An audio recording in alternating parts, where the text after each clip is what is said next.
Ilan tawag ka na?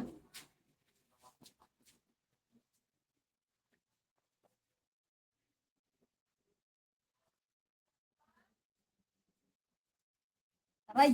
Lalo nga, ano na lang, chicken at saka beef. Beef na lang, mas masarap pa. Yan.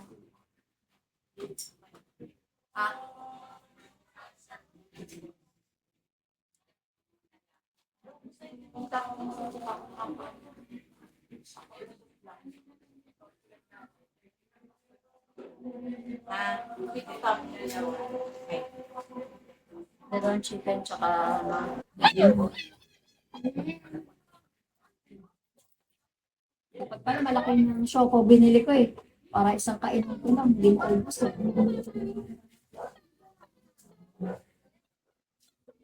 Ano nangimik yan eh. Nakalimot ka niyan, injection talaga. Magkano pa deduction? 5,000, 6,000, mahigit pa doon. 7,000 yung isang